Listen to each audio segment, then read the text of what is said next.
আজ খুব ভোরে নামাজ পড়ে দুই বন্ধু মিলে বের হলাম একটু নাস্তা করে আসি দূরে কোথাও। সে উদ্দেশ্যেই ছুটে চলেছি।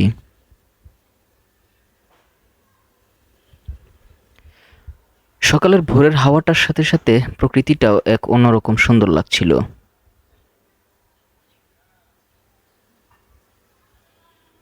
এখানে এসে জায়গাটা মোটেও পছন্দ হয়নি, তাই এ জায়গা থেকে আবার অন্য জায়গার উদ্দেশ্যে রওনা দিলাম।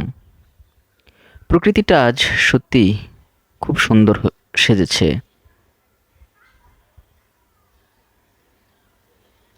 দেখতে দেখতে মোটামুটি অনেক দূরেই চলে এসেছি। ডিসাইড করলাম এখানেই একটা রাস্তার পাশের কোনো রেস্টুরেন্ট থেকে খেয়ে নিব।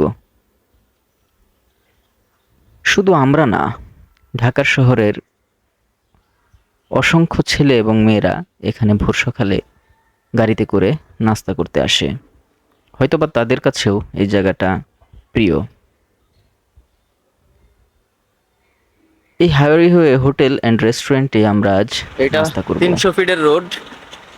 300 ফিটের রোডের এইখানে এই রেস্টুরেন্টটাতে আমরা এখন সকালের নাস্তাটা করব। সকালের পরিবেশটাও সুন্দর, অবশ্য দুধের চাও দেখাই একদম।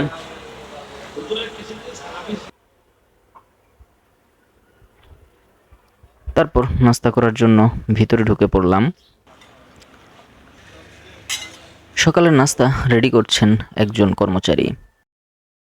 আশেপাশের পরিবেশটাও বেশ প্রাকৃতিক ছিল, যদিও পরিষ্কার পরিচ্ছন্নতার দিক থেকে একটু অন্যরকম ছিল। আমার বন্ধু এদিক দিয়ে ফোন টেপাটিপি নিয়ে ব্যস্ত, আর এদিক দিয়ে নাস্তা সম্পূর্ণ রেডি।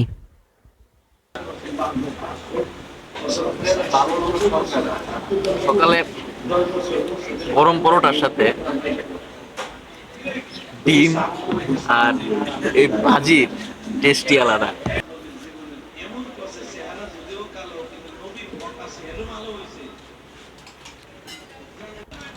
সকালের নাস্তার পর এক কাপ চা হলে মন্দ হয় না, তাই গরুর দুধের এক কাপ চায়ের টেস্ট নিতে চাইলাম।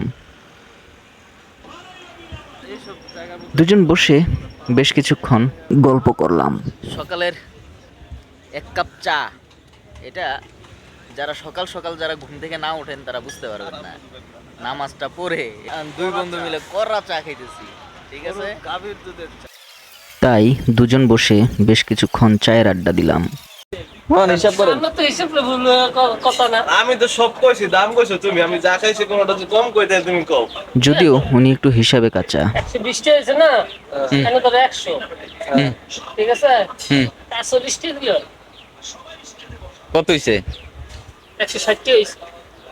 তারপর নিরিবিলি এক জায়গায় এসে বসলাম, যেখানে অসংখ্য রাজহাঁস পুকুর পাড়ে বসেছিল। এগুলো দেখতেও বেশ ভালো লাগছিল।